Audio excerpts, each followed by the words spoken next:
Simply put, we're at a different place when it comes to sports nutrition in the 21st century. I've been in this area for a long time, and it used to be that the fundamental pillars of sports nutrition were having enough carbohydrates to take part in the activity, and then protein. It was all about protein. And I know there's people now who are still, banging that drum, protein.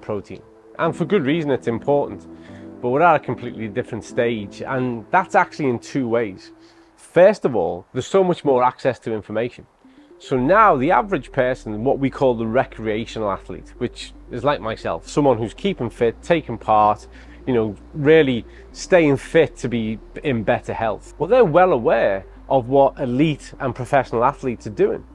And it's absolute common sense that you would say, okay, well, if that's what they do at the very top level, then maybe that's what I should do, because everything is relative.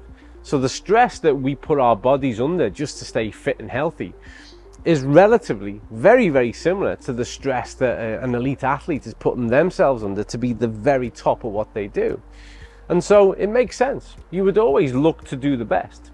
And so now sports nutrition, and this is whether or not you're a gold medalist Olympian, a professional rugby player, soccer player, is exactly the same as that person who's going to the gym, who's taking part in a Pilates, a Zumba class, the keen runner, triathlete, surfer. It's exactly the same.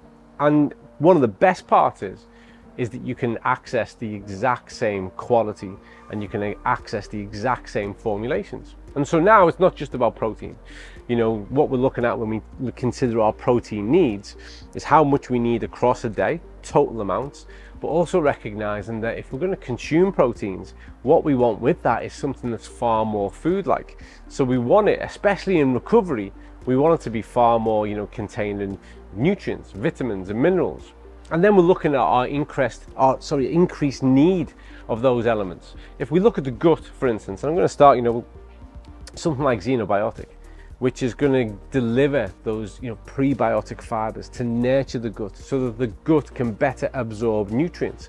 And believe me, exercise, sport and training takes its toll on the gut, and 80% of our immune system functions from within the gut.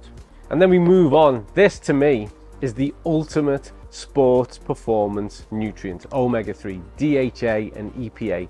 It's the resolution. Exercise causes muscle damage, causes neurological damage. The adaptation, which is where we improve, is all about the resolution, bringing those inflammatory markers back down and enabling the muscle to recover and be stronger.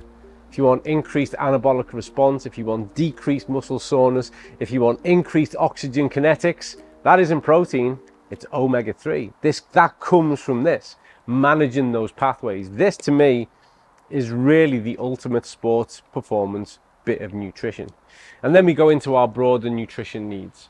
One of the key things I will say, and it's whether or not it's a child's multivitamin, for multivitamins for adults, when we're looking at topping up on something like vitamin C or D, the key thing is to ensure that if we're participating in sport from the top level all the way through to keeping fit, it should be backed by informed sport. We should have that certification to know there's no cross-contamination, there's no risk of something being in there that's going to give you a positive on a drugs test, there's no risk to you in your personal health, well-being and safety, that everything is verified, individually, independently, objectively, batch tested, safe, effective, 21st century sports nutrition.